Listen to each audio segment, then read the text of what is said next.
Dan Dickau here for the Field of 68 Media Network and the Bulldog Broadcast. First off, big time thank you to our sponsors. As we kick things into the postseason, want to make sure we spotlight and thank them. Environmental, Wave Capital Lending, Shoot 360 Spokane, and Dan Can Insurance, a part of the Geico network of insurance companies. Big thanks to them. If you are interested in being a part of supporting this program in the off season for some of our smaller plans or for next year, please don't hesitate to reach out. Well, here it is. Selection Sunday was yesterday. Today being St. Patrick's Day, March 17th. The bracket has been revealed. There was a number of surprises and slights. The surprises being Carolina somehow making it in the tournament. I was a little surprised with Arkansas, a little surprised with Texas as well, but Arkansas, or excuse me, uh, Carolina being in was unbelievable. Only one quad one win on the entire season with all the opportunities they had. The interesting thing is the commissioner of the selection committee or the chair, North Carolina's athletic director. Little interesting in regards to that, but you look at a couple of the slights that jump out at you quickly. West Virginia, one of Gonzaga's opponents that they lost to earlier in the year in the Battle for Atlantis. Boise State, which made a run to the Mountain West Finals. Their net was good enough to be in it. Also, those are the two big slights in my eyes. But enough about the big picture stuff. Going to quickly talk about Gonzaga, their first round matchup, their potential second round matchup, as well as St. Mary's in the WCC. But first off, in regards to Gonzaga being an 8 seed, I thought they were really undervalued in the seeding process. And you could look at it last year and say they were very overvalued in the seeding process. They were a 5 seed last year. This year they are an 8 seed, and that doesn't make a lot of sense when you look at their net ranking of being an 8 overall. Their Ken Palm, they're number 9 overall. They go up against Georgia, the 9 seed, and if you look at their metrics, they're seated appropriately if they are to be in the tournament, which we all know if you're in the SEC, which made a record 14 teams being invited to the NCAA tournament, you're going to get a little bit of favoritism, I would imagine. But they were ninth in the SEC, a losing record in the ACC. They're a 9 seed in the NCAA tournament. They're 34th in Ken Palm, 33rd in the net rankings. So their ranking was, or their seeding was appropriate. I thought Gonzaga was underseeded. I didn't think that Gonzaga was going to be seeded any higher than a 6. That would have been hopeful, but I thought a 7 seed was probably more in line with what I had seen on Bracket Matrix, which takes a compilation of all of the brackets across the country and kind of predicts what they will be. So that being said, brackets out, can't do anything to change it. You just have to focus on the task at hand and accomplishing getting a first round victory to advance to what would be Gonzaga's 16th straight win in the first round of the NCAA tournament. But take a quick look at Georgia, led by 2 players in double figure scoring. The team itself shoots it about 35% from the 3-point line. They're about 45 points, 45% overall field goal percentage. So not a great offensive team. Defensively, I think they're a little bit better. A lot of it's because of the size that they have, in particular at the wing positions. But 2 players to keep an eye on. One of them is probably, if you're a true Gonzaga fan that searches all the recruiting news and who Gonzaga is interested in and has offered scholarships to, would be Asa Newell. 6'10", 6'11", forward, can play a little bit on the perimeter as well, even though his 3-point percentage numbers don't necessarily jump out at you at around 17, 18%. You still gotta be aware of him at the 3-point line. He was their leading scorer as a freshman. Probable first round NBA draft pick. Again, Gonzaga was one of his final schools that he was looking at. A lot of people thought he was going to come to Gonzaga, but ended up going to Georgia, and he had a really nice freshman year. 15 points, 7 rebounds a game on the season. So he will be a focal point of Gonzaga's scouting report and trying to limit what he can do to impact the game. The other is Silas DeMary Jr., well-balanced guard, averages 13 points, 4 rebounds, and 3 assists. So when you look at the overall assist numbers, not a team that makes plays for others too many times. Their assist rate is not great. So I would imagine, after having not watched, to be honest, a lot of Georgia basketball or SEC basketball, unless Alabama's playing throughout the year, a team that is dependent on a lot of transition opportunities, a lot of isolation basketball, some post-ups, but also crashing the offensive glass. So that's Gonzaga's matchup. If they are to get out of the first round of the NCAA tournament, which I expect them to do, which would make 16 consecutive first-round victories, they will play. Thank you to our presenting sponsors. If you have interest in joining the Bulldog Broadcast, the Field of 68 Media Network, for being a sponsor, don't hesitate to reach out to me, Dan Dickau, at hotmail.com. Presenting sponsor, McGillivray Environmental can handle any of your construction needs, specializing in new construction, repairs, residential and commercial asphalt paving, excavation, environmental remediation, and hazardous waste. Reach out to Kip McGillivray at McGillivray Environmental today at 208-556-6384 for your free estimate. Looking for a reliable local insurance agency that cares about you? Look no further than Dan Can Insurance Agency. They are local, committed to providing personalized coverage for home, auto, and life insurance. No more guessing. Their 8 friendly agents take the time to understand your needs and give you the best rates around. Call Dan Can Insurance today at 509-328-1422 or visit them at dancanspokane.com. Because at Dan Can Insurance Agency, your family, not just a policy. Also, Dan Can has been an agent of mine for years. I highly recommend him and his valuable team. The world's leading immersive basketball training experience that combines in-person skill development with digital gamification and virtual competition.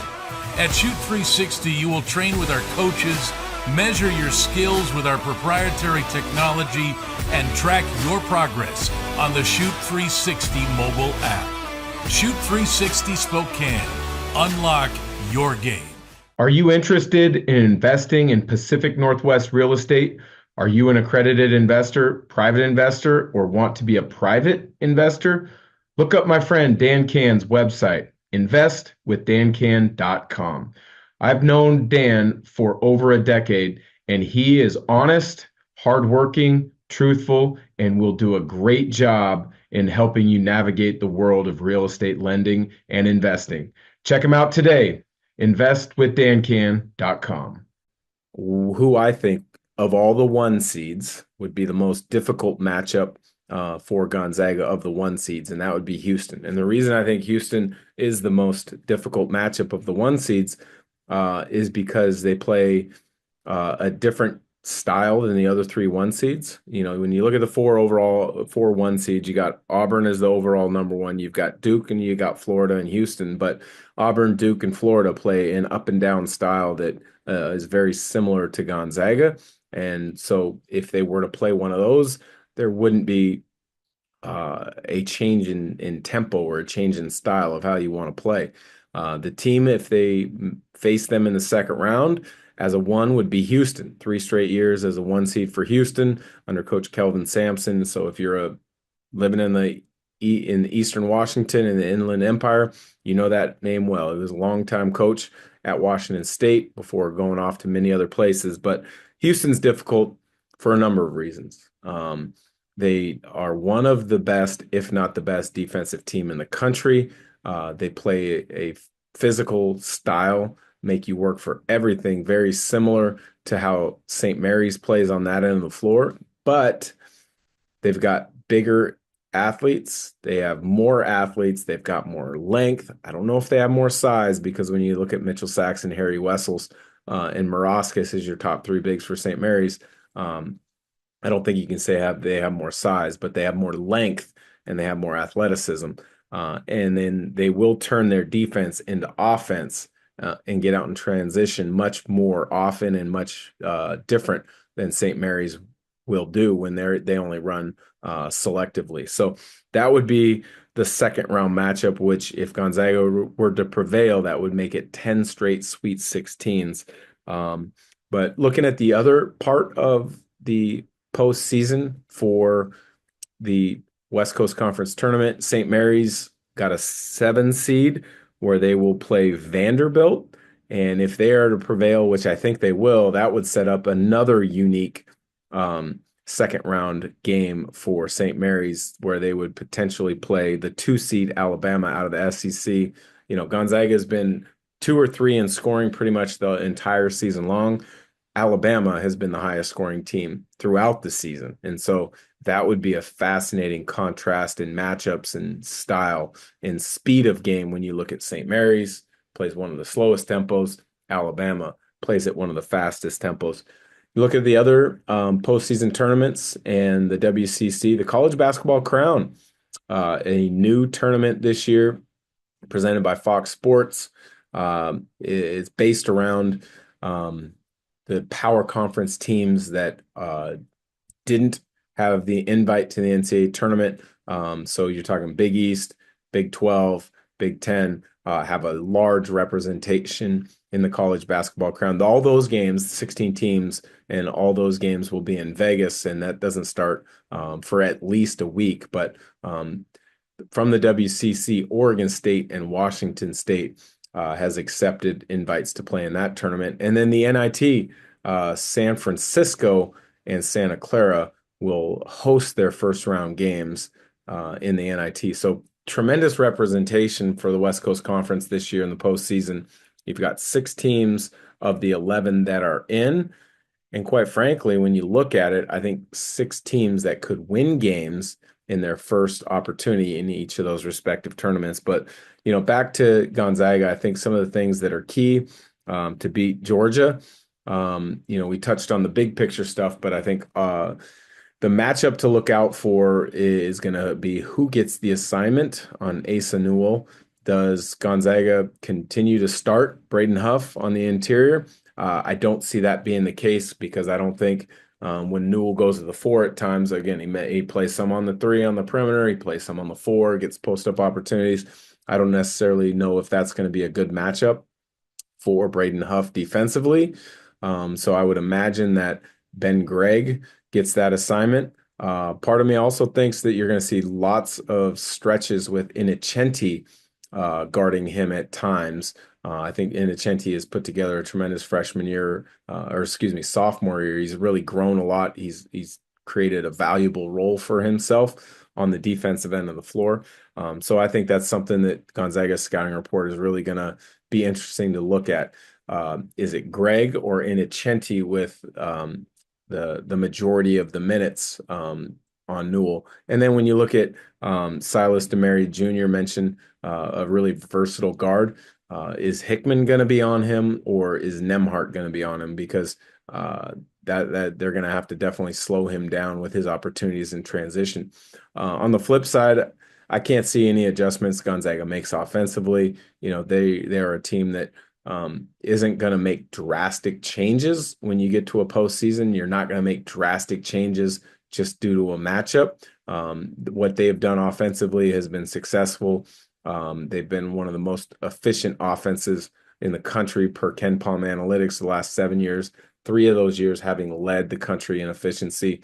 They were top 12, I believe, this year in offensive efficiency. So their attack with their transition, their pick and roll attacks with Nembhard making decisions, their post-up opportunities through EK, whether it's just post entries or high-low opportunities, they're going to stay the same. But what you need to see is a team that shoots better from the three-point line than what you saw in that West Coast Conference final, where they only made 1 3. I believe it was 1 of 15 from 3 that night.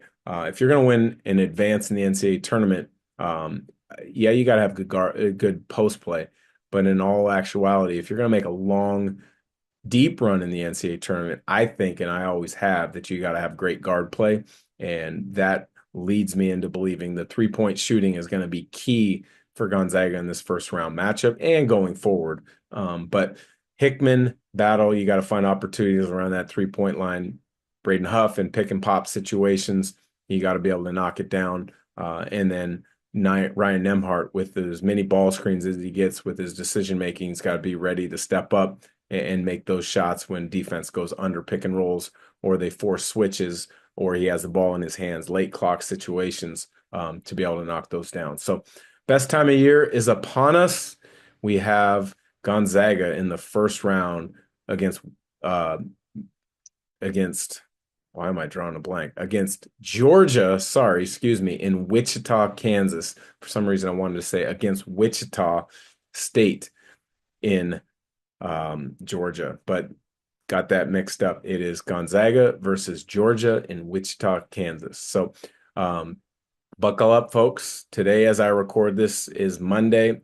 This will either be released Monday afternoon or Tuesday morning before the first 4 kickoff in Dayton on Tuesday and Wednesday, before you get into the real part of the NCAA tournament on Thursday. Looking forward to all the action. If you're interested and curious, I will be on CBS Sports Network on Thursday and Friday, as well as CBS Sports HQ in Connecticut on Saturday, with the CBS Sports crew breaking down all the tournament action. So for the Field of 68 Media Network and the Bulldog Broadcast, I'm Dan Dickau. Thanks for checking in. And again, big thanks to our sponsors, McGillivray Environmental, Wave Capital Lending, Shoot 360 Spokane, and Dan Can Geico Insurance.